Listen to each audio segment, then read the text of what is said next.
le son.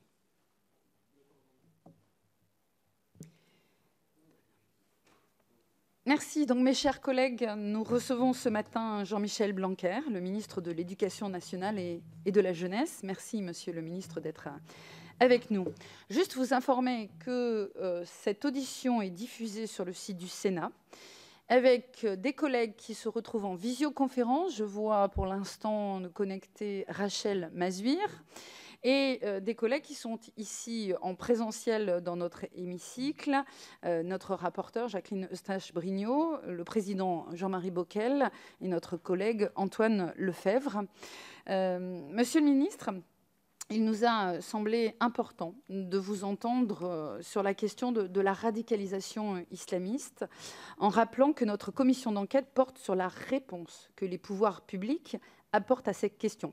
Alors, pas celle du terrorisme, mais bien celle de l'entrisme et de l'islamisme rampant et pernicieux qui effraie même la communauté musulmane dans ses rangs. Alors vous êtes au cœur de ce combat que le président de la République a dénoncé comme une volonté de séparatisme et qui se joue pour beaucoup autour de l'éducation et de l'école. Votre analyse de la situation et de la réponse qu'apporte votre ministère est importante pour nous et nous écouterons avec attention ce que vous avez à nous dire en préliminaire et ensuite nous nous permettrons de rebondir par des questions. Notre rapporteur et les collègues ici présents ou en visioconférence. Avant de vous passer la parole, puisque nous sommes dans une commission d'enquête, et vous le savez, monsieur le ministre, je dois vous rappeler qu'un faux témoignage devant notre commission d'enquête serait passible des peines prévues aux articles 434-13, 434-14, 434-15 du Code pénal. Je vous invite à prêter serment et dire toute la vérité, rien que la vérité. Donc, monsieur Jean-Michel Blanquer, levez la main droite et dites « je le jure ». Je le jure. Je vous remercie, monsieur le ministre. Donc, je vous passe la parole sans plus attendre. Et ensuite, nous préciserons votre propos par des questions. Merci beaucoup, monsieur le ministre.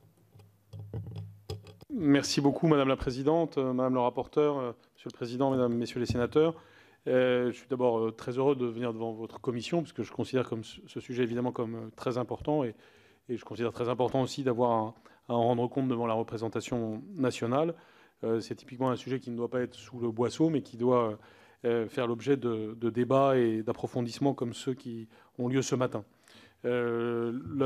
Affirmer les valeurs de la République, c'est au cœur de la mission de l'école. Je suis souvent amené à dire que nous avons à transmettre des savoirs et des valeurs.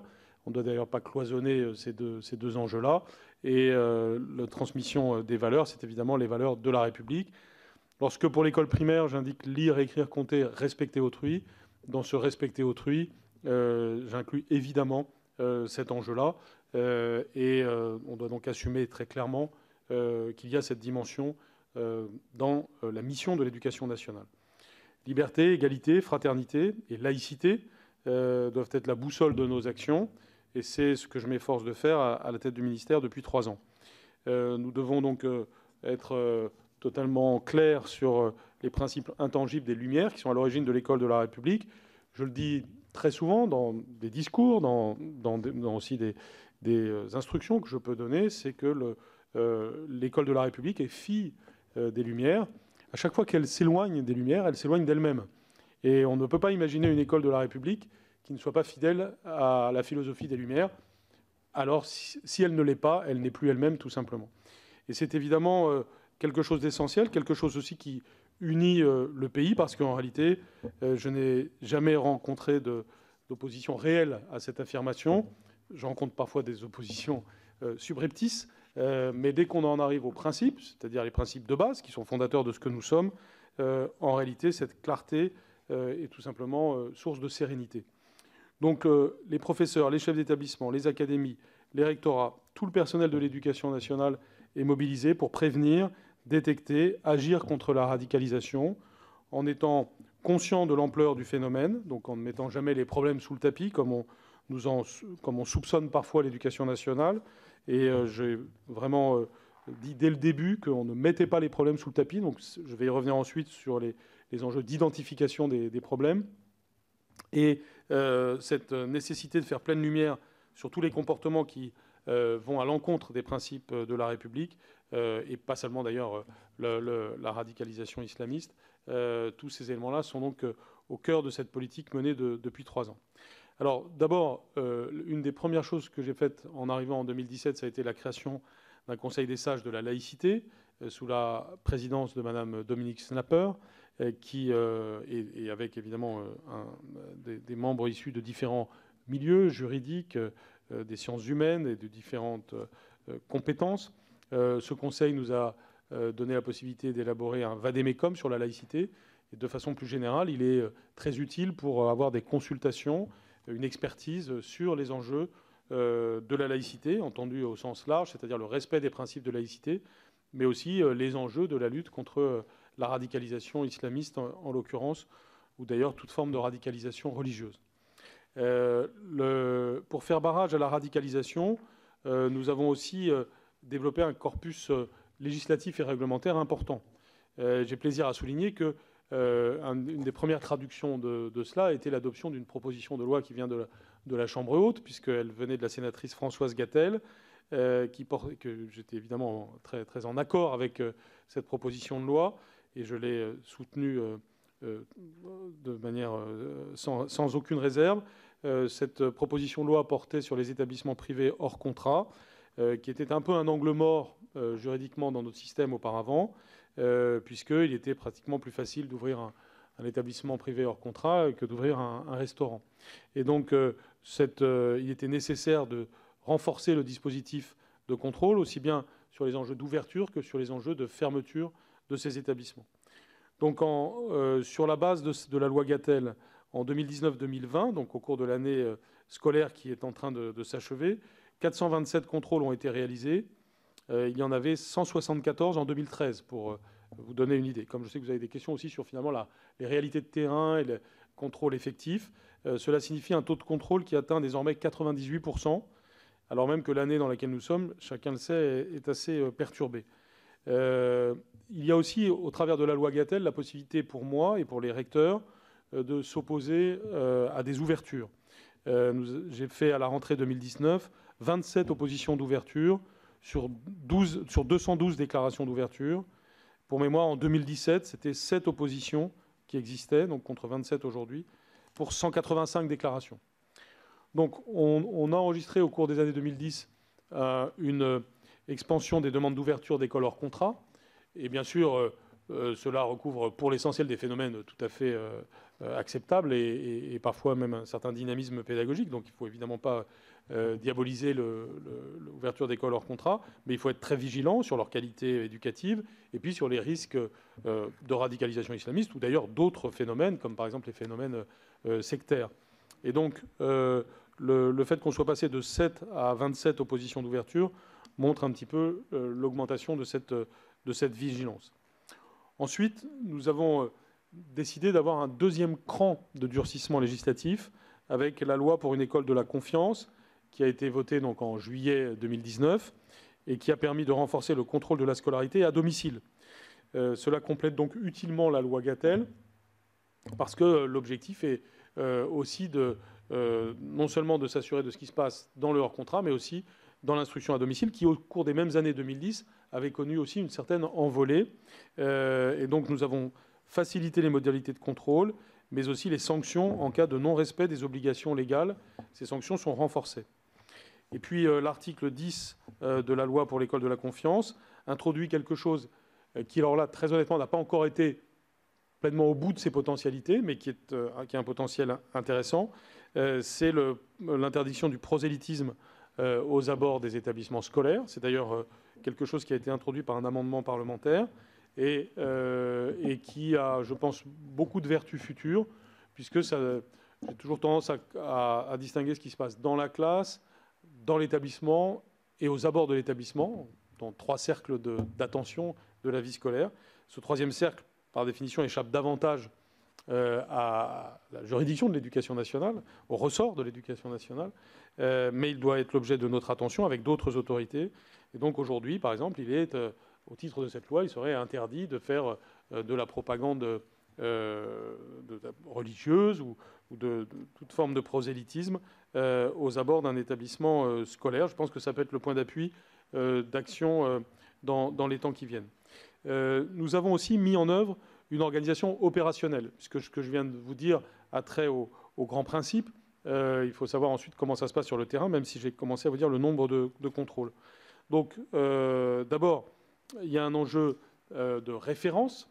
Donc, c'est le premier acte du Conseil des sages de la laïcité, ça a été d'écrire ce vade-mecum de la laïcité dont je parlais tout à l'heure, qui a été élaboré en réfléchissant à des cas concrets, c'est-à-dire aux difficultés concrètes que les professeurs en particulier peuvent rencontrer dans leur vie quotidienne.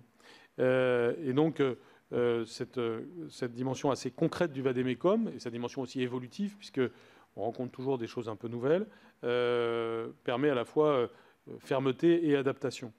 C'est aussi quelque chose qui doit, ce vade-mecum, guider nos politiques de formation qui se sont développées autour de la laïcité, avec une plus grande systématicité aussi de la formation aux enjeux de la laïcité, dans la formation initiale des professeurs.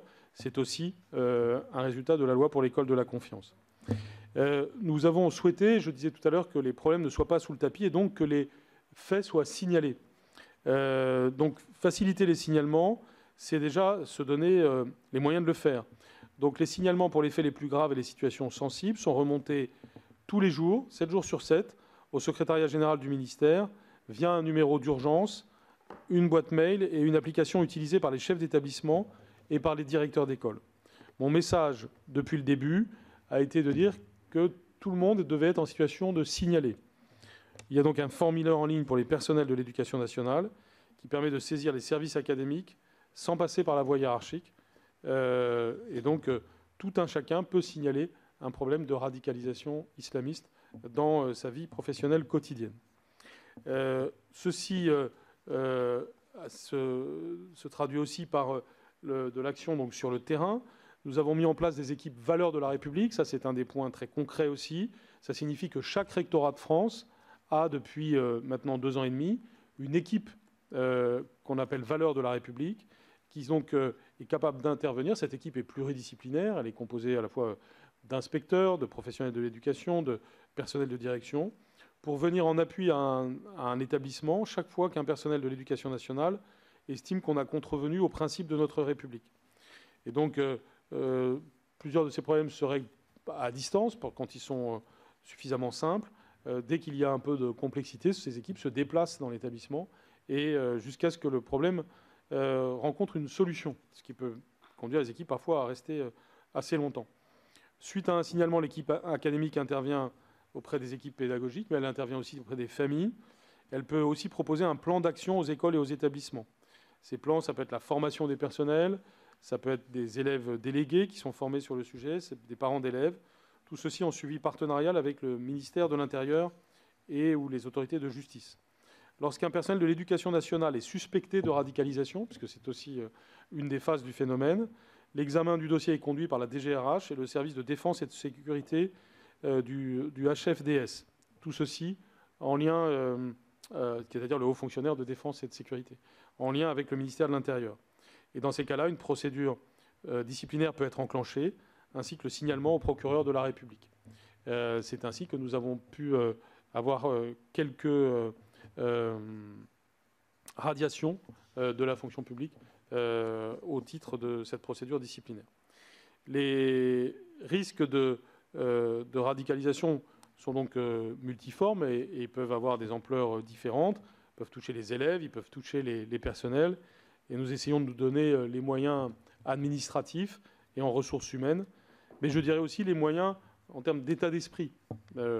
Ce que je prétends, même si évidemment on pourra toujours constater bien des imperfections, et il faut encore nous améliorer, mais je prétends que nous avons désormais un état d'esprit qui est clair sur cet enjeu. C'est-à-dire que nul dans l'éducation nationale ne doit penser que le sujet n'est pas vu ou que le sujet n'a pas de solution. Et je crois que c'est très important parce qu'il y a une dimension psychologique. Parfois, dans le passé, certains ont pu considérer qu'il y avait une forme de fatalité en la matière et qu'il fallait laisser passer en attendant on ne sait quoi. Là, l'idée, c'est que c'est la République qui est forte. Ce n'est pas l'islamisme radical. Et la République affirme très clairement, très sereinement ses valeurs. Elle en est fière parce que c'est au service des élèves, ce n'est pas au service de quoi que ce soit d'autre, c'est au service de l'élévation des élèves, de leur lucidité, de leur capacité à grandir sans prosélytisme, sans pression. Ce point, pour moi, est majeur et on doit donc se sentir fort. Je dis à chaque personnel de l'éducation nationale, vous ne devez jamais vous sentir en situation de solitude face à ces problèmes. Lorsque ça arrive de se sentir en solitude, si on est professeur ou si on est chef d'établissement ou CPE ou quelque personnel que ce soit, alors les équipes valeurs de la République, le système d'alerte sont faits pour rompre cette solitude et qu'il y ait un travail d'équipe. Donc l'institution, elle est forte en réalité. Elle ne doit jamais donner l'impression qu'elle est faible. Elle est forte d'1 million de personnel capable d'intervenir au service de 12 millions d'élèves et au service des principes fondamentaux de la République.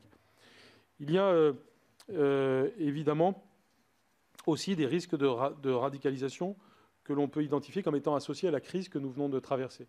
Et je me posais des questions pendant le confinement sur ce qui se passait en la matière, puisque par définition, on était un peu en aveugle sur ces sujets au moment du confinement. On sait très bien que sur Internet en particulier, la question de la radicalisation islamiste est un véritable problème et qu'on doit être attentif à ce qui peut se faire sur le sujet. En tout état de cause, nous avons un certain nombre d'outils qui peuvent nous être utiles pour affronter le phénomène. Je pense que la tentation de radicalisation surgit encore plus quand la jeunesse s'éloigne de l'école et que donc, dans les enjeux très actuels, y compris des jours que nous vivons en ce moment, de retour à l'école, il y a indirectement un rapport avec notre sujet d'aujourd'hui. C'est pourquoi d'ailleurs, au retour du confinement, les élèves sont invités à parler avec les chefs d'établissement, les professeurs, les CPE, les assistantes sociales, pour raconter ce qui s'est passé pendant le confinement et reprendre un cours de vie plus normal. Donc on doit redoubler d'efforts pour lutter contre le décrochage scolaire, les remettre sur le chemin des apprentissages. Nous savons bien évidemment qu'aussi toute la dimension sociale et éducative de notre action a un impact, cela va de soi, sur le sujet.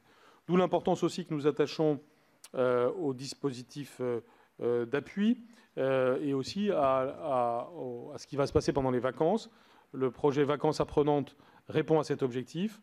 Avec Julien Denormandie et Gabriel Attal, nous avons annoncé un plan de 200 millions d'euros pour faire un dispositif école ouverte en juillet et août, renforcé par rapport aux années habituelles. Donc, des écoles, des collèges et des lycées seront ouverts pendant l'été pour offrir à 250 000 jeunes, dont 200 000 en QPV, des colonies apprenantes.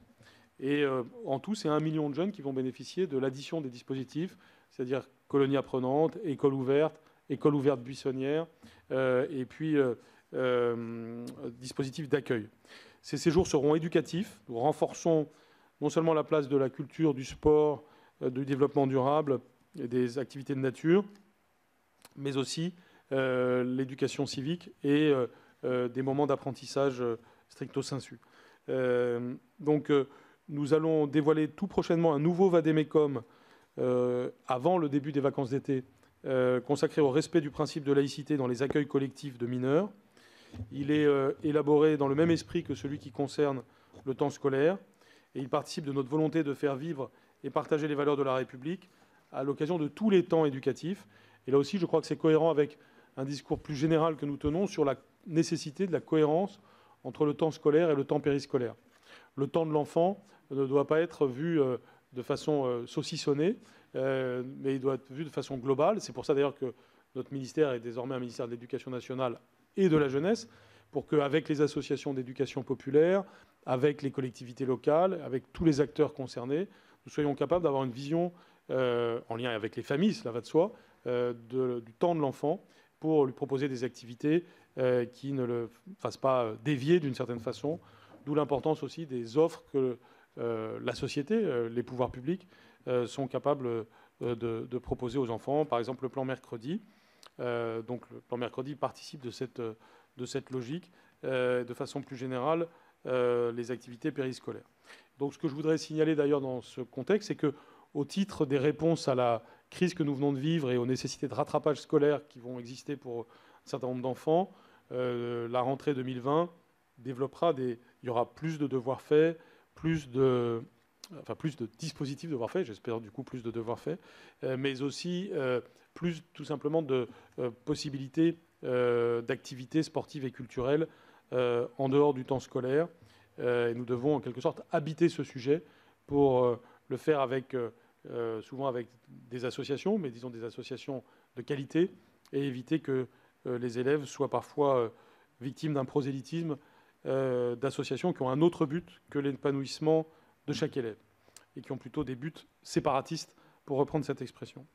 J'ai été évidemment très étroitement associé aux travaux préparatoires du plan de lutte contre le séparatisme islamiste que le président de la République a commencé à conjuguer au début de l'année 2020. Bien entendu, la mise en confinement a retardé l'enclenchement de certaines actions qui étaient prévues à ce titre. Mais évidemment, nous allons accomplir pleinement ce plan. Notre objectif, c'est vraiment que les valeurs de la République soient renforcées par ces dispositifs, qu'elles soient en quelque sorte naturelles dans la vie quotidienne de nos élèves. Et donc cela renvoie évidemment à nos obligations fondamentales. Et vous le voyez, je suis évidemment, avec l'ensemble du ministère, très mobilisé sur une telle question. Merci beaucoup, Monsieur le Ministre. D'abord, de vos propos forts. Vous avez réaffirmé cette philosophie des Lumières qui nous est chère, et ce principe, ce socle fondateur de l'école de la République laïque. Les propos de la ministre des Sports étaient moins clairs la semaine dernière, et nous l'avons déploré, et donc je tiens à saluer effectivement votre fermeté par rapport à cette école de la République laïque, et puis ces propos très précis et détaillés de tout votre cheminement en matière législative ou sur les outils que vous avez pu mettre en place, et notamment le Vade-Mecum et ce nouveau Vade-Mecum qui va sortir. Enfin, en tout cas, il n'y a pas d'ambiguïté en ce qui vous concerne par rapport à ces réaffirmations, la réaffirmation de ces valeurs au sein de notre école républicaine. Et je pense qu'ici, nous sommes tous d'accord pour vous en remercier et vous en féliciter. Nous avons bien évidemment des questions complémentaires. Alors moi, j'aurais, par rapport à vos propos, deux pistes à éclaircir, ou en tout cas à creuser. Vous avez parlé du déconfinement, de cette volonté effectivement de rendre l'école obligatoire, parce qu'il y a nécessité de faire un point avec nos élèves, et de regarder dans quelles conditions, effectivement, ils ont pu être confinés, faire un point pédagogique, mais beaucoup plus contextuel. On le sait, on est face à une crise économique d'une ampleur dont on ne connaît pas notamment l'ampleur, mais on sait que cette crise économique va être très forte et qu'elle va être de nature à favoriser les thèses de stigmatisation, de victimisation et du coup de repli aussi identitaire.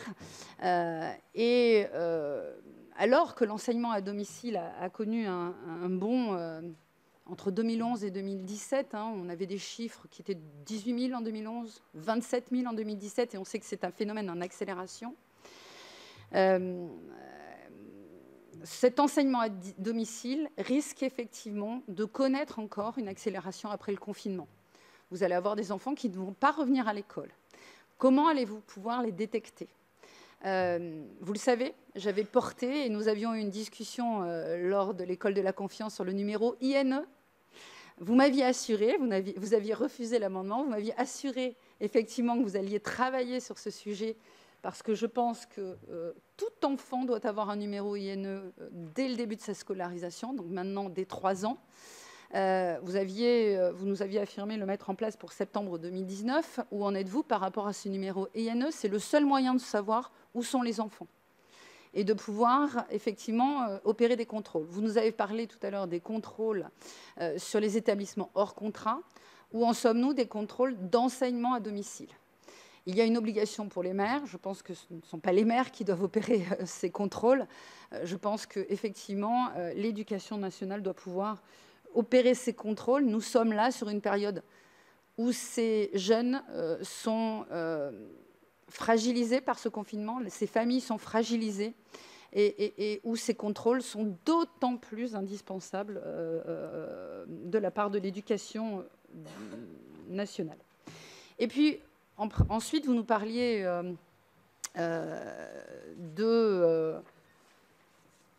des contrôles que vous opérez en interne, hein, quand vous détectez vos personnels qui peuvent être peut-être montrer des signes faibles de radicalisation. Ça peut aller jusqu'à des mesures disciplinaires. Moi, je voudrais savoir si, effectivement, vous ne manifestez pas ou vous ne ressentez pas le besoin de pouvoir faire appel au SNEAS, qui est j'avais noté, c'est le Service national des enquêtes administratives de sécurité. Savoir si vous ne pouvez pas déclencher des contrôles à chaque mutation ou avant chaque recrutement, pour être bien sûr que vous ne faites pas entrer des gens qui peuvent être repérés dans ce fichier d'enquête administrative. Voilà. Ce sont les deux premières questions. Donc je vous laisse répondre et ensuite je passerai la parole à notre rapporteur. Merci, Monsieur le Ministre. Merci beaucoup, Madame la Présidente. D'abord, je vous remercie de ce que vous avez dit en commençant. Je voudrais dire qu'il y a un travail interministériel sur les enjeux de laïcité, que c'est vrai que selon les domaines que l'on considère, la tâche est à chaque fois difficile, mais d'une difficulté différente. Par exemple, dans le domaine des sports, j'en ai parlé avec la ministre des Sports, c'est évident que ce que l'État peut faire n'est pas de même... ne peut pas avoir la même force et la même valeur impérative que dans le domaine scolaire, ce qui est un problème, je pense, hein, notamment, et c'est des sujets dont nous parlons avec la ministre des Sports, et évidemment dans le souci totalement partagé de s'assurer du principe de laïcité. Mais c'est vrai que j'y suis sensible, ne serait-ce que parce que c'est des sujets poreux. Ce sont, comme quand je disais qu'on doit voir l'élève dans tout son temps, quand il va faire du sport dans un club, c'est le même élève que celui qui est à l'école le reste du temps, et il est souhaitable que le club ne soit pas l'occasion d'un prosélytisme X ou Y, dans le respect de l'état de droit, bien entendu. Et donc, tout ça est d'une grande complexité, mais en tout cas se déroule dans un cadre interministériel. Je le dis d'autant plus que le Conseil des sages de la laïcité peut être utile parfois sur un plan interministériel pour tout ce qui a trait à l'enfance et la jeunesse. Et donc, notre vadémécum de la laïcité peut être utile comme référence pour les documents un peu de même nature, mais dans un contexte différent, développés dans le cadre du sujet du sport, mais on pourrait avoir les mêmes sujets dans le domaine de la culture ou dans d'autres domaines encore. Je partage par ailleurs, évidemment, d'abord, je vous remercie de ce que vous avez dit. Je partage l'inspiration de vos questions. La question après, sur le plan un peu concret, ce que l'on peut faire. Mais je suis tout à fait en phase avec les tenants et les aboutissants de vos questions. Donc, je vais revenir sur l'INE parce que le sujet a progressé depuis nos débats au Sénat. Donc, il est normal que je vous en rende compte. L'identifiant national élève, donc l'INE, c'est en effet un projet très important parce que c'est ce qui permet tout simplement un suivi des élèves. Il a été mis en place pour les élèves du premier degré public dès l'année 2005 et pour les élèves du second degré public à partir de 2017. Et en 2018, et pour les apprentis, en 2019, pour les élèves de l'enseignement agricole. Ça commence donc à être très complet. Ça a d'ailleurs été une forte mobilisation du ministère. Et donc cette partie la plus importante du chantier de l'INE pour tous est désormais derrière nous. Cela signifie qu'il y a 26 millions d'identifiants élèves qui sont déjà générés. Il faut préciser que l'attribution d'un INE se fait dans un système d'information par lequel tous les établissements déclarent leurs élèves. C'est un système qu'on appelle ONDE et qui donc désormais est très opérationnel. Mais c'est vrai, et vous l'avez pointé, il y a des angles morts encore, et il faut en finir avec ces angles morts. Il y a donc encore quelques élèves, c'est une toute petite minorité par rapport aux chiffres que je viens d'indiquer, qui n'ont pas d'INE. Ils sont les élèves du premier degré privé hors contrat, les élèves du second degré privé hors contrat, et les enfants instruits à domicile. Donc même si ce sont des effectifs très faibles, c'est là qu'on peut retrouver justement souvent des élèves concernés par le sujet dont nous parlons aujourd'hui. Ce sont des sujets complexes sur le plan juridique, sur le plan administratif, sur le plan informatique. Et donc, nous avons mis en place un comité de pilotage pour aborder ces différentes catégories d'élèves. Donc, nous devons arriver à ce que ce logiciel ONDE dont je parlais tout à l'heure s'implante dans les établissements hors contrat. Alors, ça renvoie à des problématiques plus larges, qui est, au fond, qu'est-ce que le hors contrat en France, sujet sur lequel nous pouvons encore faire avancer les réflexions, parce que on voit très bien d'abord qu'il ne s'agit pas de stigmatiser le hors contrat en soi, même si nous sommes par définition les avocats de l'école de la République, mais nous sommes dans un pays libre, donc il ne s'agit pas de stigmatiser le hors contrat, et ça s'est vu à l'occasion de la crise que nous venons de traverser dans les débats sur le baccalauréat, puisque les établissements hors contrat ont réclamé que leur livret scolaire puisse être étudié comme les autres livrets scolaires pour la délivrance du baccalauréat. Et au nom du principe d'égalité, ceci a été accepté. Mais tous les établissements hors contrat ne l'ont pas pu ou ne l'ont pas souhaité. Et cela nous indique, a priori, ça ne semble pas avoir de rapport avec notre sujet, mais ça en a un. On voit bien qu'il y a des établissements hors contrat qui désirent d'une certaine façon un lien avec l'État, même ténu, différent du lien qui existe avec les établissements, entre l'État et les établissements sous contrat. Et probablement, ça devrait nous amener dans le futur à faire un distinguo. Et sachant que ceux qui n'auraient pas ce lien seraient, à mes yeux, problématiques dans configuration où, malgré tout, l'éducation est libre, mais pas pour faire n'importe quoi. Et donc, concrètement, ce que je veux dire par là, c'est que parmi les pistes de travail, on peut imaginer que ONDE fasse partie de ce lien des hors-contrats avec notre système public.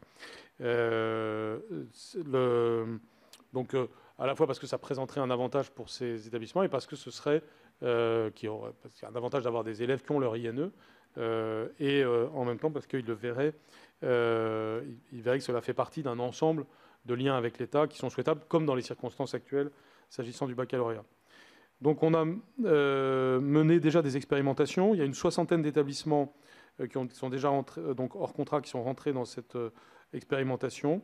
Donc on pourrait se baser uniquement sur le volontariat si on voyait que c'était la bonne formule, ou sinon aller dans la logique que je viens d'exposer. Mais moi, je serais pour ma part assez favorable, dès lors que ce processus que je vous exposais lors du vote de la loi serait arrivé au bout de sa logique, de voir s'il est nécessaire d'avoir des évolutions législatives ou réglementaires pour rendre les choses plus obligatoires. Je pense que la réponse à cette question, nous pourrons l'avoir au cours des prochains mois, mais avec un objectif qui est clair, et qui est celui que vous avez affiché, c'est-à-dire l'INE pour tout enfant, finalement, qu'il soit dans un établissement hors contrat ou dans l'instruction à domicile. Sur ce que vous avez dit sur l'extension des enquêtes administratives au SNEAS, donc pour décision de recrutement et d'affectation concernant les emplois sensibles. Donc l'extension de ce système SNEAS au personnel du ministère de l'Éducation nationale et de la jeunesse permettrait, c'est vrai, de renforcer l'efficacité de la sécurité juridique du traitement des situations de présomption de radicalisation. Aujourd'hui, c'est vrai qu'il y a des limites au cadre juridique, puisque l'administration ne peut caractériser la faute d'un agent radicalisé ou en voie de radicalisation lorsque celui-ci est irréprochable dans l'exercice de ses fonctions. Et c'est un cas que l'on rencontre. Vous pouvez parfaitement enseigner les mathématiques tout en ayant sur les bords, si je puis dire, une activité prosélyte vis-à-vis de vos propres élèves. C'est donc un véritable sujet. Il y a parfois des agissements dans la vie privée qui, évidemment, rendent impensable l'exercice de l'activité de professeur. Par exemple, quand on est complice d'actions qui peuvent mener jusqu'à des actions terroristes. En conséquence, lorsque certains agents qui sont engagés dans un processus de radicalisation peuvent représenter une menace pour les mineurs dont ils ont la charge et ont été signalés par les services de renseignement ou identifiés par les services académiques, Aujourd'hui, la procédure disciplinaire ne peut être enclenchée sur ce seul motif parce qu'elle n'est pas directement liée à l'exercice de la fonction. Donc, on a là aussi commencé des expérimentations en 2019 avec la procédure de consultation du fichier judiciaire national automatisé des auteurs d'infractions terroristes, le FIJAIT, F-I-J-A-I-T, pour les 26 700 lauréats des concours enseignants des premiers et second degrés publics et privés du ministère. Et tout ceci va être automatisé en 2020. Donc, vous le savez, nous avons de fortes volumétries annuelles de recrutement, et nous en sommes fiers. Nous sommes en pleine campagne de recrutement pour 25 000 nouveaux professeurs. Vous voyez, c'est à peu près le nombre de personnes qui rentrent dans l'éducation nationale sur un plan annuel.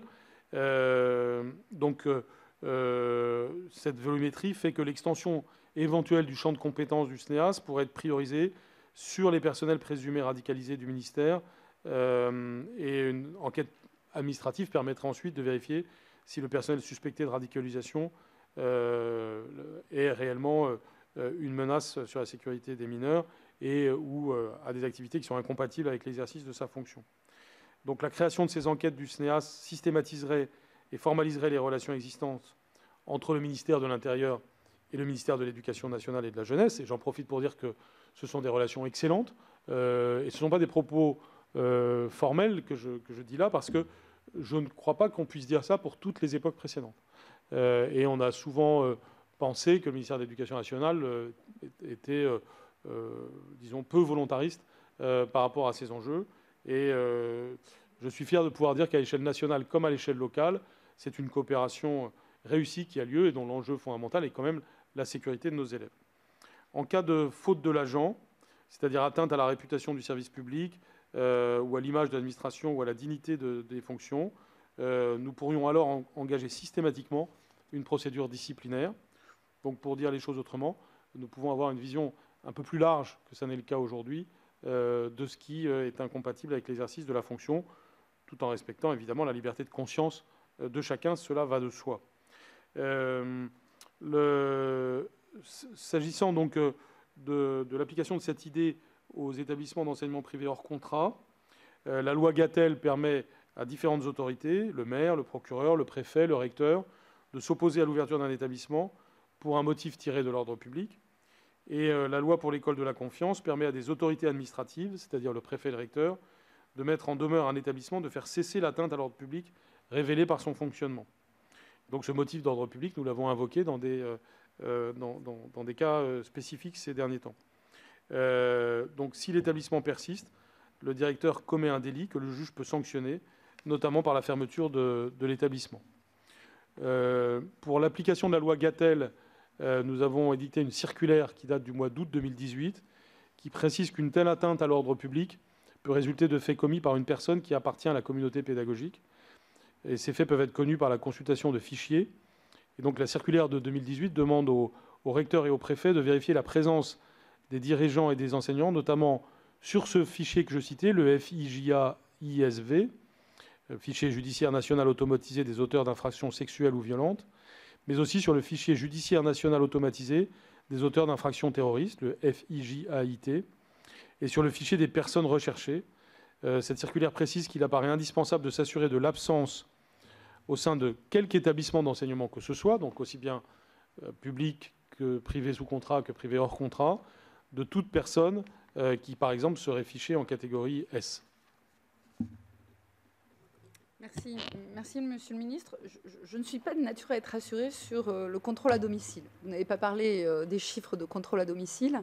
C'est vrai que quelques dizaines de milliers d'enfants en enseignement à domicile, comparé aux 26 millions que vous avez déjà dans les radars, ça peut paraître peu, mais il suffit de peu d'individus qui sont ensuite radicalisés pour déstabiliser notre société.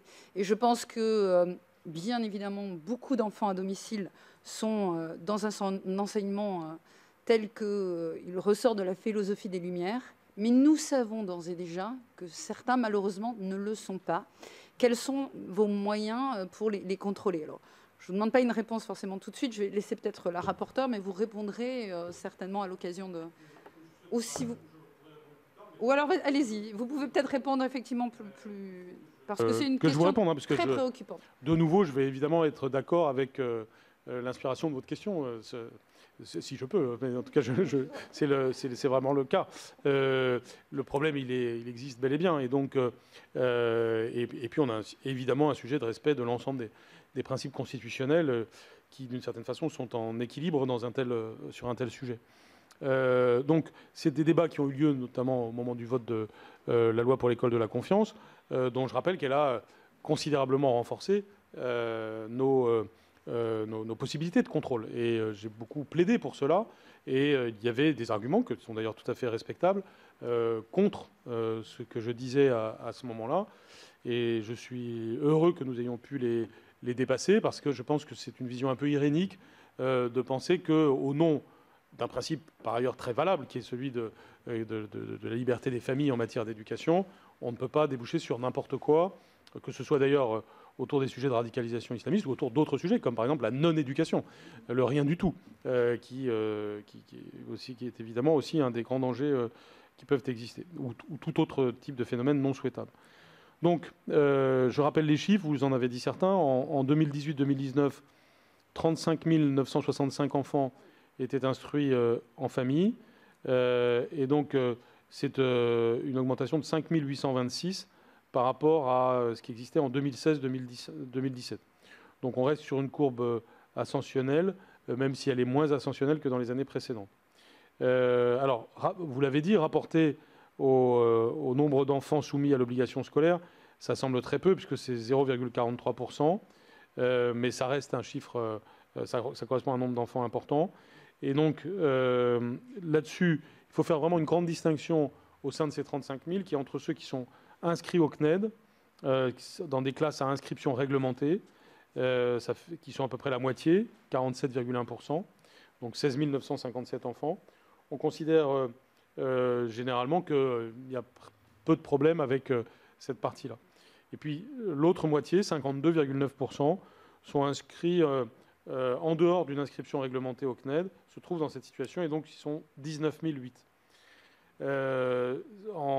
Donc sur les 72% des enfants que nous avons convoqués l'an dernier pour un premier contrôle, 63% ont été effectivement contrôlés.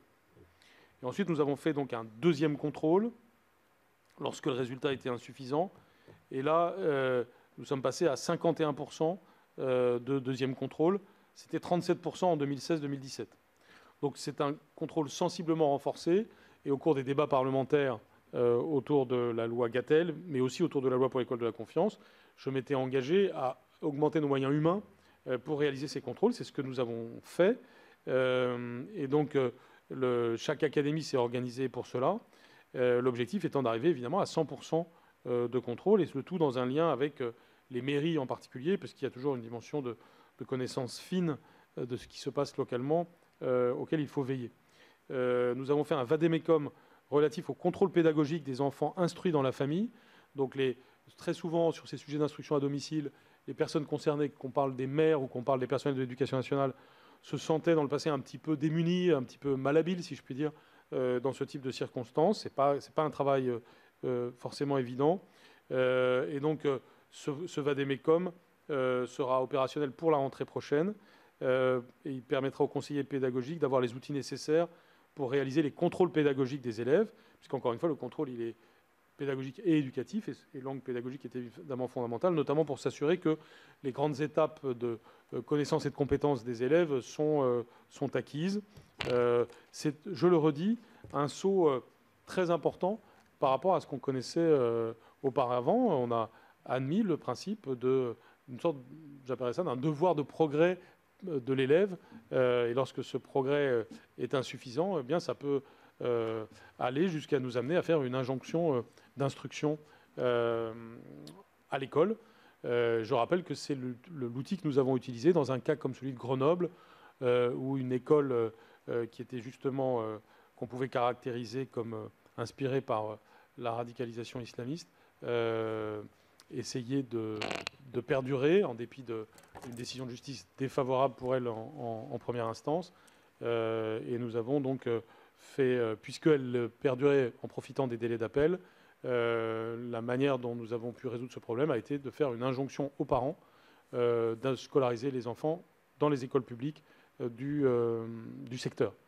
Donc ça fait partie des outils que nous savons utiliser dans ce type de circonstances et que nous pouvons utiliser lorsque l'instruction à domicile nous apparaît comme débouchant sur des résultats qui ne sont pas conformes aux droits de l'enfant. Merci. Parce qu'au-dessus de ce droit de la famille, à mes yeux, au-dessus du droit de la famille à l'éducation, à choisir l'éducation, qui est un droit très important, il y a le droit de l'enfant à avoir une éducation conforme à ses droits. Parfait. Merci pour ces réponses précises. Monsieur le ministre, je passe la parole à Madame le rapporteur.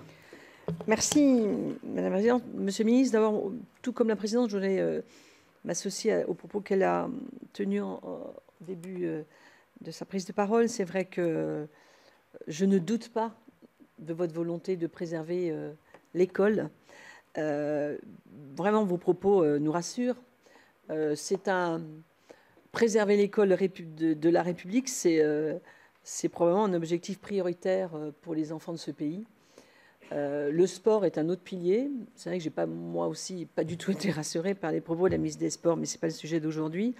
Mais en tout cas, s'il y a bien une institution qu'il faut préserver face à cette volonté séparatiste, communautarisme et de l'islam politique, parce qu'il faut dire les mots, c'est vraiment à l'école, en tout cas, doit y prendre sa part. Et je ne doute pas que les propos que vous avez eus et que vous avez toujours d'ailleurs cautionnent cette volonté. Alors aujourd'hui, c'est vrai que nous sommes inquiets, un certain nombre d'entre nous, mais vous probablement aussi, sur cette volonté qu'ont certains de sortir les enfants de l'école de la République. Moi, je suis élue de la banlieue parisienne, dans une ville où il y a une diversité sociologique, et je me dis que la chance des enfants, qu'ont les enfants dans les quartiers populaires, parce que voilà, c'est d'être à la même école que leurs copains, vraiment. Vraiment, quand ils ne sont plus dans la même école que leurs copains, ils sortent de la République. Et moi, je suis effectivement inquiète par l'enseignement à domicile. Et je ne doute pas que l'Éducation nationale se donne les moyens pour vérifier ce qui s'y passe. Mais c'est vrai que ce sont des enfants qui échappent à tout, malheureusement. Je suis inquiète par le nombre d'écoles hors contrat. Mais je suis inquiète aussi par le nombre d'écoles hors contrat qui souhaitent obtenir un contrat. C'est aussi quelque chose qui m'inquiète. Vous avez précisé dans le début de vos propos que vous avez refusé 27, je crois, contrats d'association, si j'ai bien compris. Ouais, ouais. 27 ouvertures. C'est 27 ouvertures d'écoles hors contrat. 27 ouvertures. Bon, voilà, donc 27 ouvertures, c'est pas mal quand même. Hein. C'est beaucoup, c'est beaucoup. Alors, ça peut paraître peu par rapport au nombre d'écoles en France, mais ça peut... Voilà, c'est... Voilà. Alors après, on sait très bien... Et ce sont des propos sur lesquels on a échangé au début de cette commission d'enquête. Il y a un certain nombre de représentants musulmans qui n'ont pas d'état d'âme à dire qu'après avoir voulu les mosquées, maintenant, leur objectif, c'est d'obtenir des écoles. Voilà, c'est clairement dit. Hein. Je peux vous assurer que si vous regardez les comptes rendus de certaines auditions, c'est ça. On a les mosquées que nous voulons, maintenant, c'est des écoles. Donc ça ne nous rassure pas, mais je pense que vous en avez vous-même l'analyse. Hein, voilà, je pense que ça ne nous rassure pas. D'autant qu'aujourd'hui, et ce n'est pas à vous que je vais le montrer, on a vécu des semaines récentes qui fragilisent la République, hein, qui déstabilisent notre pays. On a les discours islamistes, on a les discours indigénistes, on a les discours racialistes, et tout ça ensemble, c'est une cocotte minute. Voilà. Moi, je ne conçois pas de vivre dans un pays où nous vivons les uns à côté des autres en pensant que celui qui a une couleur de peau différente, quelle qu'elle soit, est l'ennemi. Et aujourd'hui, on a des discours comme ceux-là aujourd'hui. Et je suis très inquiète à l'idée que dans notre jeunesse, on laisse penser ça, que le blanc est méchant et que, voilà, que cette France... Parce qu'il y a des discours de haine aussi derrière tout ça. Et à titre personnel, moi je suis une petite fille de la République, purement, voilà, construite par la République. Je me dis que le sentiment de haine contre la France est quelque chose d'inadmissible et que c'est à l'école qu'on apprend à aimer la France, quelle que soit sa couleur de peau et quelle que soit son origine. Voilà, on est là, on habite ici, et c'est une chance d'habiter ici, pour nous tous, hein, moi-même. Donc... essayons de construire ça. Et vous avez raison de dire que l'école, elle construit ça.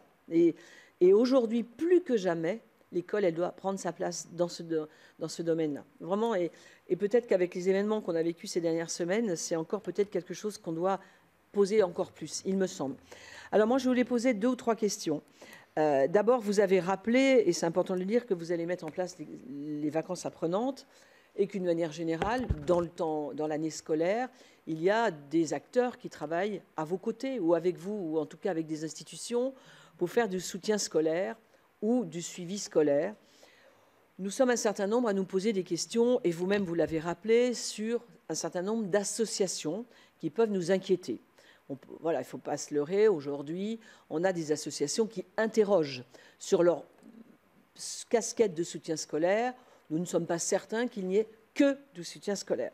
Ça, c'est peut-être une faille de notre système, mais en tout cas, est-ce qu'aujourd'hui, vous avez réfléchi à des choses qui pourraient vous permettre d'avoir des outils pour ne pas donner une habilitation, une accréditation à certaines associations, entre guillemets, douteuses au sens pédagogique du terme et républicain du terme, parce que c'est un vrai souci des associations. On parle souvent des associations comme des piliers de ce qu'on peut faire, ce qui est vrai pour une grande partie d'entre elles, heureusement qu'on les a, mais il y en a un certain nombre qui n'ont pas obligatoirement le même objectif, en tout cas pas le même chemin. Et ça nous inquiète, et dans certains poches de notre pays, je pense qu'il faut qu'on soit extrêmement attentif sur le monde associatif, à ne pas confier nos enfants à des associations dont l'objectif ne serait pas le vôtre ou le nôtre, en tout cas notre objectif commun.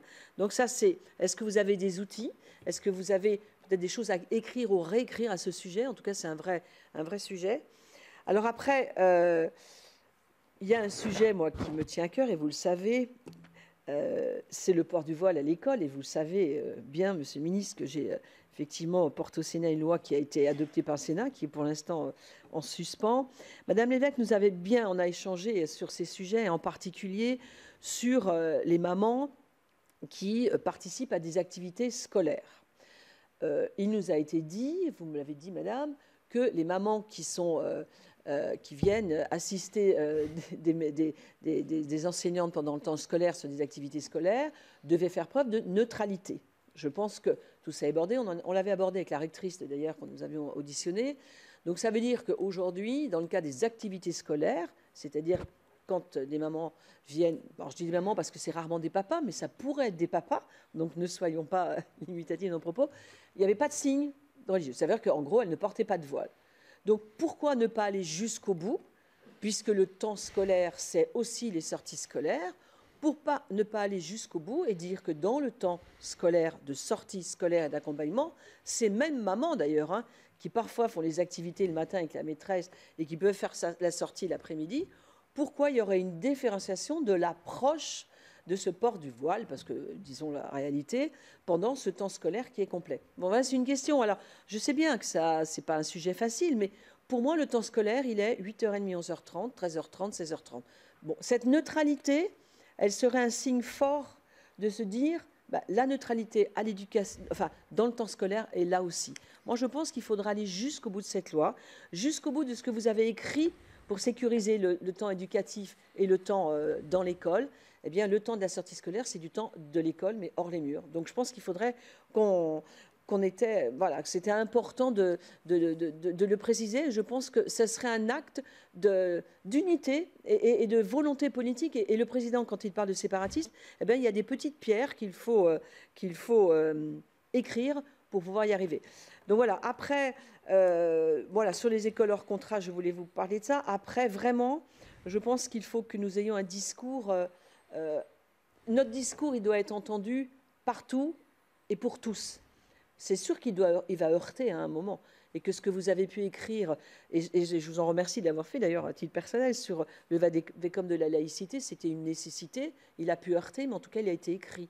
Donc je pense qu'aujourd'hui, nous avons un pays qui...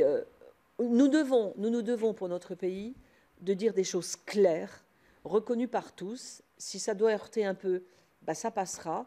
Il y a un certain nombre de textes et de lois qui ont heurté et qui sont rentrés aujourd'hui dans la vie de tous les jours, et ça ne pose plus de problème. Donc vraiment, je reviens sur ce discours, un petit peu, de l'islam politique, des indigénistes et des racialistes, parce que je pense très sincèrement, Monsieur le Ministre, que c'est quelque chose qu'il faut aussi poser. Voilà. Merci Monsieur le Ministre. Je ne doute pas de la clarté de votre réponse. Nous aurons après 2 questions de la part de nos collègues Jean-Marie Bockel et Antoine Lefèvre, mais je vous laisse répondre à Madame la rapporteure en premier. Je vais essayer d'être bref parce que j'ai tendance à répondre longuement. Et donc, d'abord, merci pour ce que vous avez dit en commençant. Évidemment, je suis en accord avec toute votre introduction. Vous avez dit quelque chose qui, à mes yeux, est très important, qui est un peu l'antidote. Parce c'est des sujets sur lesquels on ne doit pas être sur la défensive, mais à l'offensive. Autrement dit, si on se contente de répondre aux problèmes qu'on rencontre au cas par cas, on ne fera que répondre de manière un peu empirique à un sujet sur qui finalement finira par s'étendre parce qu'on sera débordé par cette approche défensive. Donc il faut avoir une approche offensive, claire.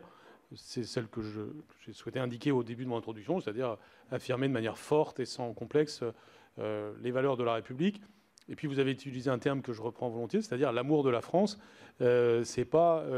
Il se trouve que j'ai une expérience internationale un peu développée. J'ai vécu dans plusieurs pays.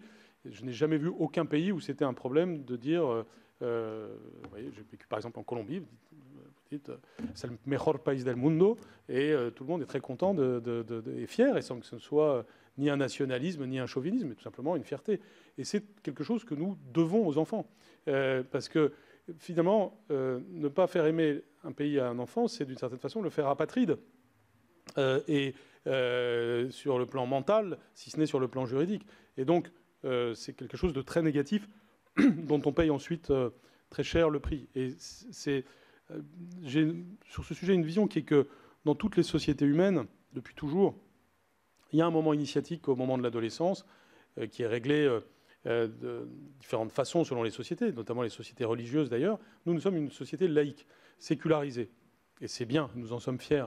Mais même cette sécularisation doit faire l'objet d'une initiation adolescente. Quand elle ne se réalise pas, c'est-à-dire, et donc c'est l'âge du collège, et autrement dit avec les éléments de fierté d'appartenance à quelque chose, et en l'occurrence à la République, eh bien c'est d'autres éléments initiatiques donc ça peut être sous l'angle de la violence, ça peut être les gangs par exemple, qui sont très forts pour réaliser ce sentiment d'appartenance, ce sentiment de chaleur, si je puis dire, dans un sens négatif, mais qui le réalisent bien. Ça peut être évidemment le fondamentalisme islamiste, ou un autre fondamentalisme d'ailleurs.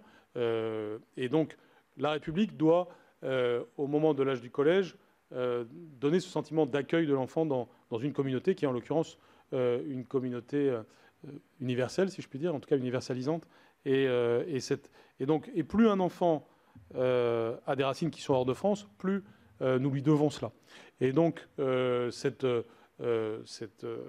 pour moi, c'est en réalité l'antidote majeur aux problèmes que nous évoquons. Il y a des soleils noirs à l'adolescence, c'est aussi la drogue, la violence, et nous devons présenter un beau soleil qui est celui de la République. Donc ça n'a rien d'abstrait de dire ça, parce que trop souvent, je vois une forme de complexe sur ce sujet qui n'a pas lieu d'être. Et d'ailleurs, les enfants, je vois aussi beaucoup d'écoles, de collèges évidemment et de lycées, les enfants réclament cela. C'est-à-dire que ne pas leur donner, c'est comme ne pas leur donner une nourriture.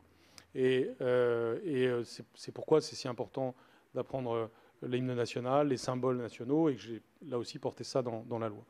Et qu'aujourd'hui, vous avez dans chaque école de France l'hymne et le drapeau, dans chaque classe même. Donc, et c'est évidemment quelque chose qu'on doit assumer, là encore, sans polémique, en toute sérénité. Il n'y a rien de plus normal, tous les pays du monde font cela, et le nôtre n'a aucune raison de ne pas le faire. Donc c'est quand même, je dirais, le point socle, le point principal.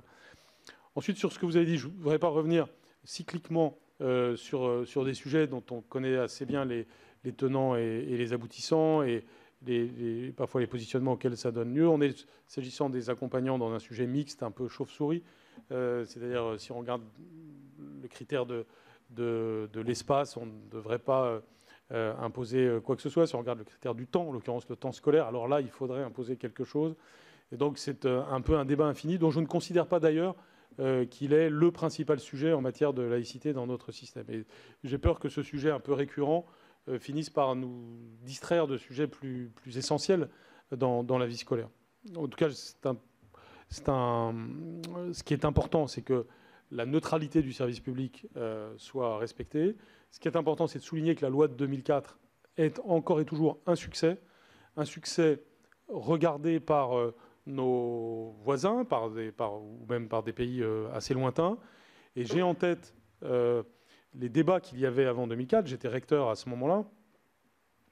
Tout ce que l'on disait aussi sur la difficulté à mettre en œuvre cette loi avant qu'elle ne s'applique, et en réalité sur la manière assez simple et tranquille avec laquelle elle s'est appliquée, à la fois par sa concision, sa netteté et son efficacité, et jusqu'à aujourd'hui. Donc on peut vraiment avoir de la gratitude vis-à-vis de ceux qui ont permis qu'il en soit ainsi, et en tirer un exemple pour, de façon générale, aborder avec simplicité et netteté ces questions.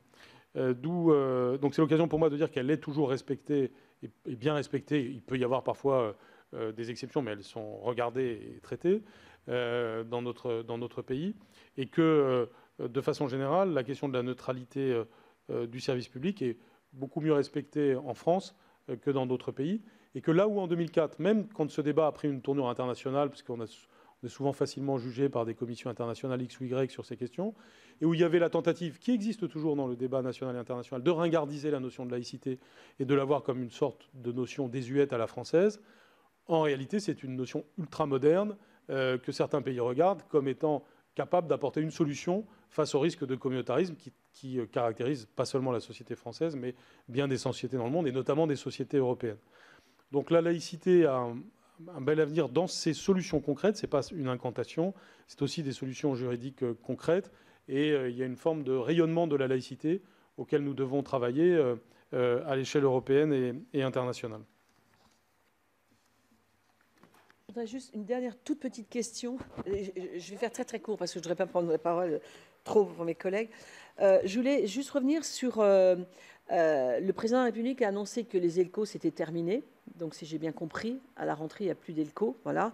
Pour des raisons... Non, voilà. Ah, plus... Donc je voulais savoir, apparemment c'est transformé en EILE, je crois, c'est ça. Donc je voulais savoir exactement ce que ça signifie, cette transformation.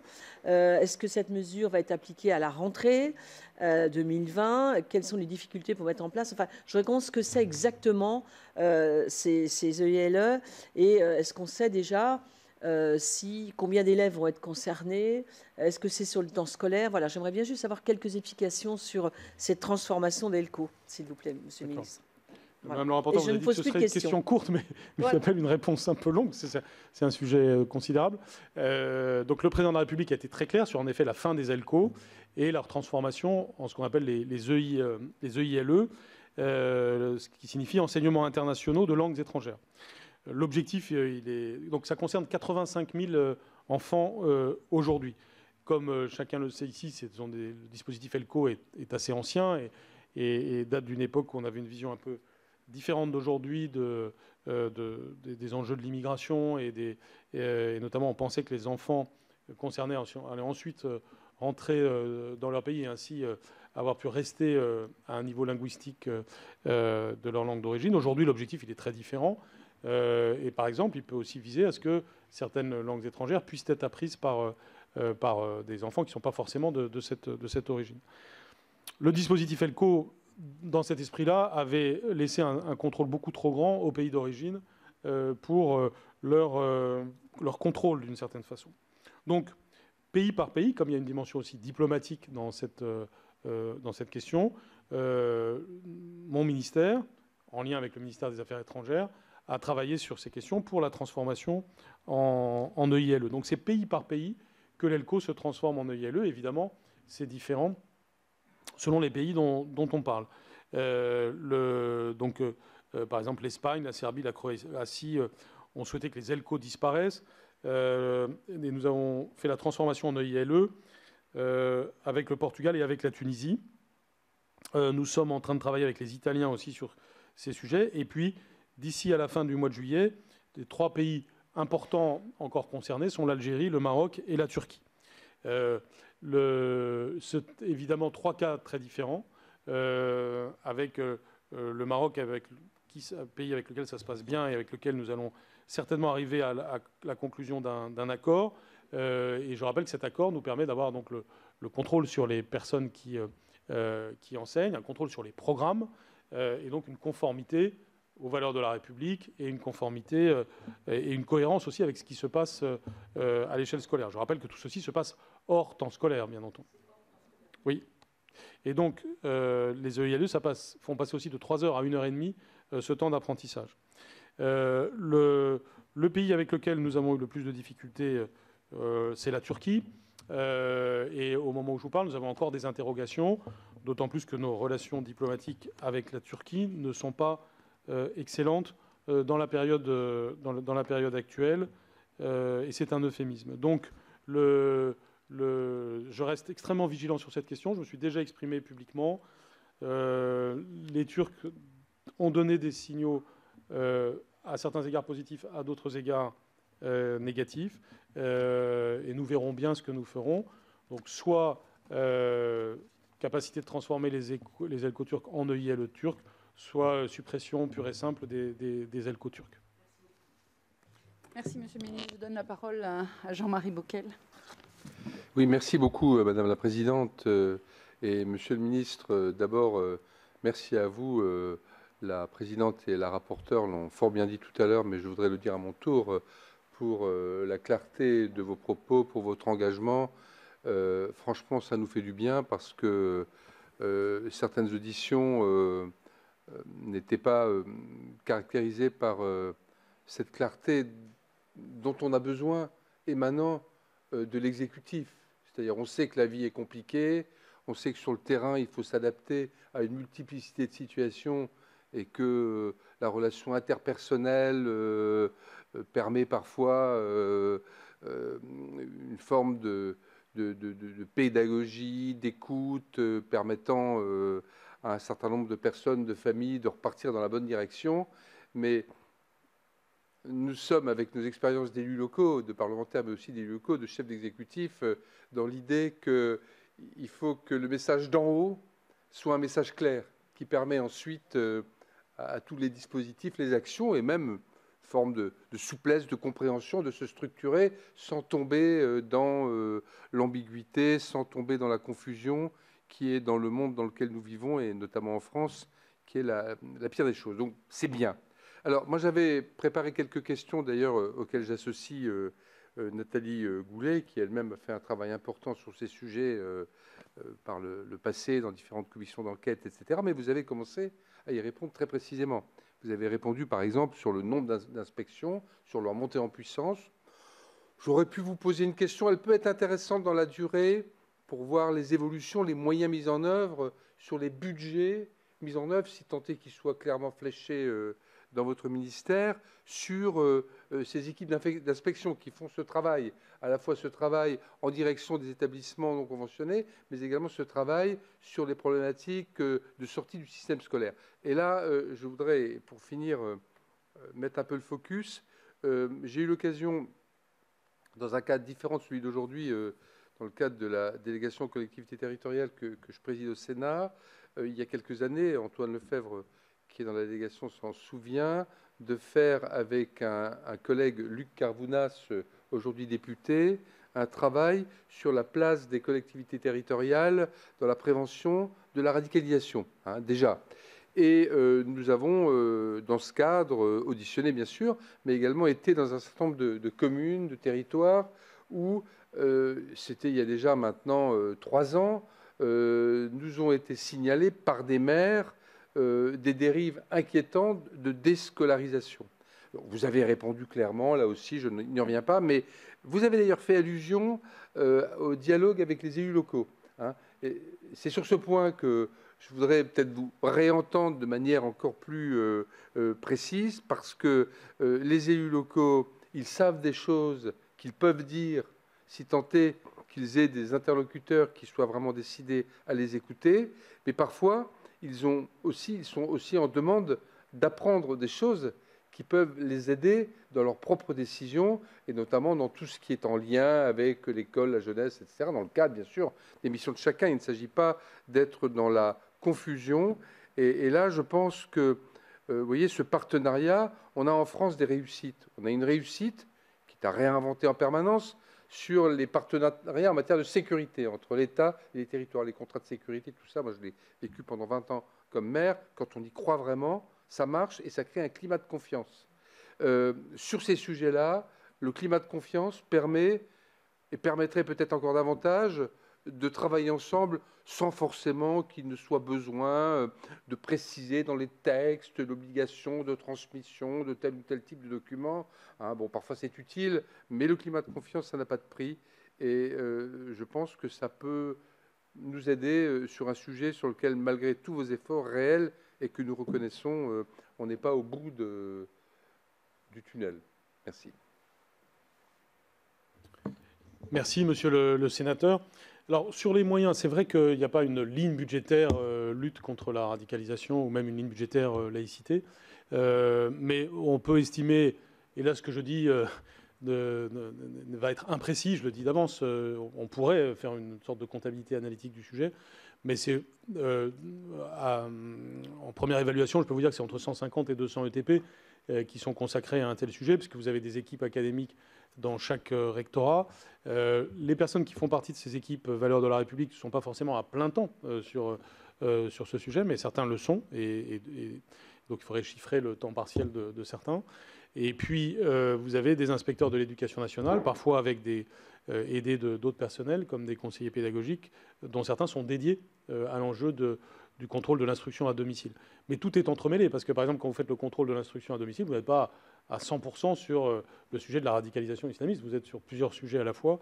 Donc, c'est forcément un petit peu complexe comme approche. Mais disons que ce sont des moyens non négligeables, mais finalement, c'est surtout notre capacité de mobilisation de l'institution, avec d'ailleurs les mots que vous avez utilisés sur le fait d'avoir un message clair, net, ferme et permanent, je dirais présent en permanence, enfin qui ne se laisse pas oublier en quelque sorte, qui est le levier principal. Sur votre deuxième question, c'est le... oui, donc non, il n'y a pas de ligne budgétaire, mais en second lieu, vous avez dit... la relation avec les élus. La relation avec les élus, pardon, c'est ça, excusez-moi, j'ai un trou. Sur la relation avec les élus, donc c'est évidemment un sujet de la plus haute importance, parce que c'est la relation avec les élus qui permet d'être fort, d'avoir des connaissances de terrain. Et nous y tenons beaucoup, notamment d'ailleurs sur le sujet de l'instruction à domicile, où on voit très bien que seule, chacune des deux institutions est un peu démunie. Le maire seul se sent en situation difficile, a fortiori si la commune n'est pas très grande, et l'éducation nationale seule peut se sentir parfois un peu démunie aussi. Donc c'est l'alliance qui est fondamentale sur un tel sujet. Plus généralement, sur des stratégies d'ensemble, nous allons développer la logique qui prévaut actuellement dans les cités éducatives. Ces cités éducatives, nous avons commencé par en faire 80 avec Julien Denormandie dans le cadre de la politique de la ville. Ça correspond à des moyens que nous mettons au service d'une vie associative de qualité, mais plus généralement au service d'impulsion de politique publique éducative au-delà du temps scolaire. L'un des grands partis pris d'une telle politique, c'est de donner un rôle central au chef d'établissement, notamment au principal de collège, qui peut être un peu acteur et coordonnateur de politiques publiques qui conditionnent la réussite scolaire de l'enfant, et donc notamment de politique sociale. Cela suppose des réunions de coordination, de la confiance, de la complicité entre les acteurs publics, et donc la cité éducative renforce considérablement le lien maire, chef d'établissement, et plus généralement éducation nationale, collectivité locale. Et bien sûr, le sujet cité éducative concerne des territoires particulièrement en difficulté et correspond à des moyens financiers, mais dans le cadre de la préparation de rentrée 2020, on va développer cette logique de coopération de manière plus forte. Et donc cette logique de coopération entre les institutions rejoint ce dont on a parlé précédemment sur la logique d'une vision complète du temps de l'enfant pour partager ensemble ce qui se passe pour l'enfant et ce qui se passe dans son environnement. Je suis de plus en plus favorable à une vision où on aurait où l'emploi du temps de l'enfant serait vu pas seulement sur les heures de cours, mais un petit peu sur ce qui se passe dans sa vie aussi le mercredi et le week-end, sans qu'on arrive à un Big Brother éducatif, hein, mais tout simplement à une attention à ce qui se passe, et ce qui se passe aussi par l'agrément des associations, le fait de s'assurer que le soutien scolaire soit fait par des associations de qualité, et que les subventions publiques, qu'elles soient celles de l'État, et ça nous en assurons, mais aussi celles des collectivités locales, et ça c'est quelque chose de plus compliqué, aillent dans des activités associatives dont nous sommes sûrs qu'elles sont conformes aux valeurs de la République. Est-ce que je peux rajouter une demi-phrase, Madame la Présidente? Je vous en prie, chers collègues. Est-ce que, Monsieur le ministre, j'ai un peu hésité à vous poser cette question tout à l'heure, mais allez, je vais jusqu'au bout. Est-ce que vous pensez qu'il faudrait, dans le contexte français actuel, interdire ou en tout cas restreindre et conditionner davantage, enfin l'un ou l'autre, l'enseignement à domicile par rapport à ces dérives, ou est-ce que ça vous paraît exagéré comme réponse? Alors, ma conviction que je commençais à exposer tout à l'heure, c'est que on ne peut pas être dans une liberté absolue en la matière qui n'est pas un cadre. Et cette liberté d'instruction à domicile, elle a vraiment un fondement constitutionnel puissant et qu'on ne peut que reconnaître et qui est, je pense, positif, mais qui va s'équilibrer avec d'autres principes et notamment les droits de l'enfant. Et donc, d'où le fait, et je crois et ça s'est vu dans les débats parlementaires, dans ce que j'ai pu dire à l'Assemblée nationale ou au Sénat, qu'il fallait encadrer davantage. Et c'est ce que nous avons fait. Donc je ne pense pas aujourd'hui, en l'état actuel de ma réflexion, peut-être que j'évoluerai, mais en l'état actuel de ma réflexion, je pense surtout qu'on doit bien appliquer les règles que nous avons établies dans la loi de 2019. Et on est au début de cette mise en œuvre, je l'ai expliqué tout à l'heure, donc on est sur une pente positive, mais on n'est pas encore à 100% de contrôle bien réalisé, on n'est pas encore à cette coopération bien comprise avec les familles, etc. Donc il y a encore des progrès concrets à faire. Sur le plan des principes juridiques, il me semble qu'on est allé à un certain stade qui est le bon, mais je pense que c'est un sujet qui reste ouvert pour l'avenir. Merci, Monsieur le ministre. Je passe la parole à notre collègue Antoine Lefèvre. Merci, Madame la Présidente. Mes chers collègues, Monsieur le ministre. Moi, j'avais 3 questions, mais en préambule. Et à la suite de mes collègues, je veux vous remercier pour la présentation que vous venez de faire à la Commission et puis pour vous féliciter aussi pour votre engagement ferme dans ce combat de la lutte contre la radicalisation. Je crois que c'est important dans le ministère très important que vous dirigez d'avoir cette volonté et se donner les moyens. Et vous nous avez détaillé un certain nombre d'outils, j'allais même dire en quelque sorte un arsenal pour mener à bien cette mission. Vous avez évoqué le Vade-Mecum et puis vous avez évoqué également l'aspect disciplinaire et notamment les radiations. J'aurais voulu savoir si vous avez à peu près un chiffre de ces radiations pour savoir la radiation de la fonction publique territoriale, combien cela représente. Si effectivement ce sont des chiffres qui évoluent, comme vous avez cité un certain nombre d'autres chiffres.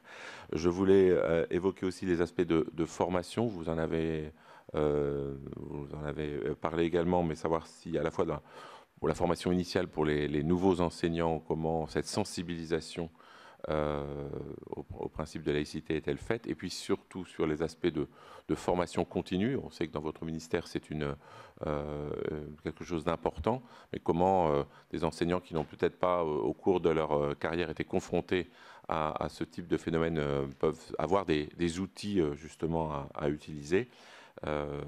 Donc c'est ma deuxième question. Et puis la dernière question, je voulais plutôt revenir sur les propos de la rapporteure concernant le voile à l'école. Vous l'avez peu évoqué, donc je me permets à nouveau vous puissiez nous exprimer votre sentiment sur la problématique de ce voile. On a eu effectivement il y a quelque temps l'opinion de Madame la ministre des Sports, mais j'aimerais aussi connaître la vôtre en la matière. Merci. Merci, chers collègues. Je pense que c'est le voile, non pas à l'école, mais dans l'accompagnement scolaire, dans le temps pédagogique de l'accompagnement de la sortie scolaire. Alors, merci pour ces questions. Sur la première, alors c'est un petit nombre.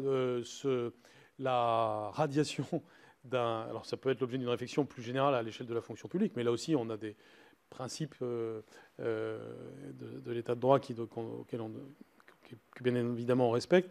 Mais arriver à la radiation est un chemin que j'ai parfois eu à suivre personnellement pour qu'il aille jusqu'à son bout.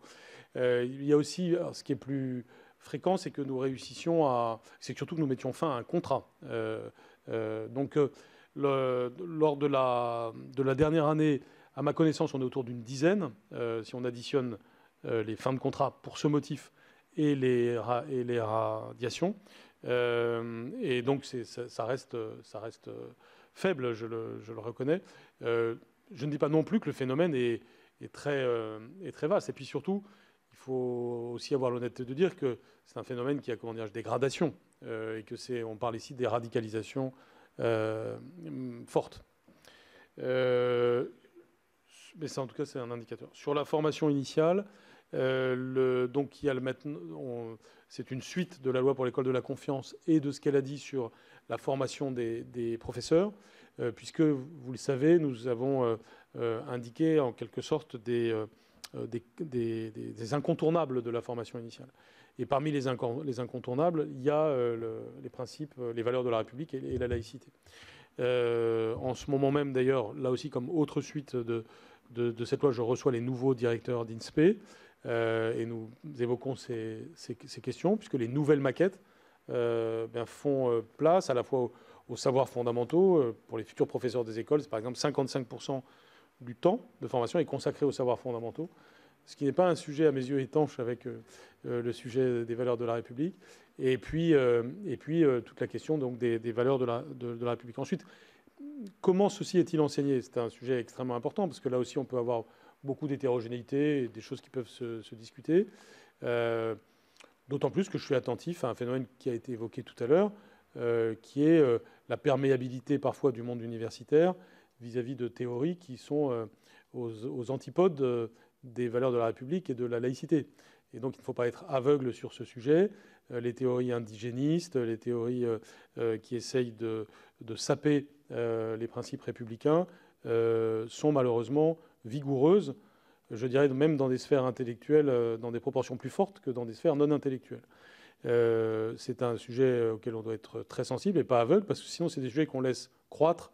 Et c'est ce qui s'est malheureusement passé depuis une vingtaine d'années, et qu'une fois qu'ils ont connu leur croissance, ils s'imposent à nous dans la vie quotidienne de la formation de nos étudiants. Et là, je ne parle pas spécialement des futurs professeurs, je parle de générations entières. Et donc, il faut bien avoir conscience que sur ces sujets, il y a des personnes qui, mais vous le savez fort bien, des personnes qui ont consacré leur vie professionnelle à ces idéologies anti-républicaines. Et qui donc produisent des effets en chaîne sur ceux qu'ils forment. Et c'est comme ça qu'on voit, y compris dans la période récente, des jeunes qui se mobilisent de manière très légitime et très souhaitable contre le racisme, mais qui peuvent parfois être, qui pourraient, si on y prend garde, être récupérés par des pensées racialistes.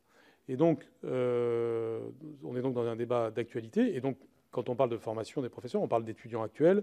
Et on doit être très attentif à ce qui se passe pour eux. Donc, s'agissant des INSPE, on doit être très attentif à cette dimension. C'est-à-dire c'est les valeurs de la République, ce n'est pas les valeurs du communautarisme qui sont enseignées, qui doivent être enseignées. Donc, c'est un sujet, je dirais, qu'on doit avoir de discussion. On ne doit pas être à l'aveugle sur cette question. Idem, bien sûr, pour la formation continue. Mais ça, c'est plus simple, si je puis dire, parce que c'est maîtrisé complètement par les rectorats. Et cela permet d'avoir des intervenants de qualité.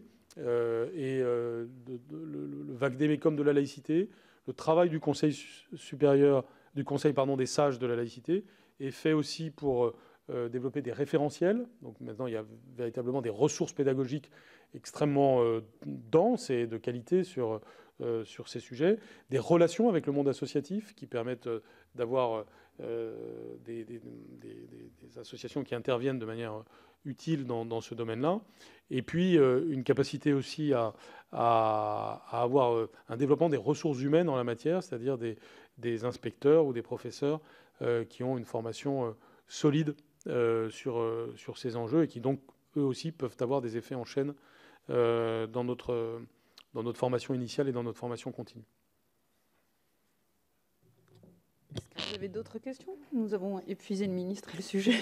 Oui, voilà, je voulais juste, en tant que rapporteur, vous remercier de tous les propos que vous avez tenus et bien marquer ce combat commun que nous avons pour notre République et en tout cas l'unité de notre pays derrière tout cela. Merci à vous, Monsieur le ministre, et merci à mes collègues. Merci. En tout cas, moi aussi, je souhaitais vous remercier, Monsieur le ministre. Et vous avez évoqué, et ça m'a beaucoup touchée, vous l'avez senti, les Lumières et cette philosophie. Donc ça m'a fait penser à une citation de Jean-Jacques Rousseau qui dit qu'il n'y a pas de liberté sans loi, ni où quelqu'un est au-dessus des lois. Je pense que vous suivez ce précepte.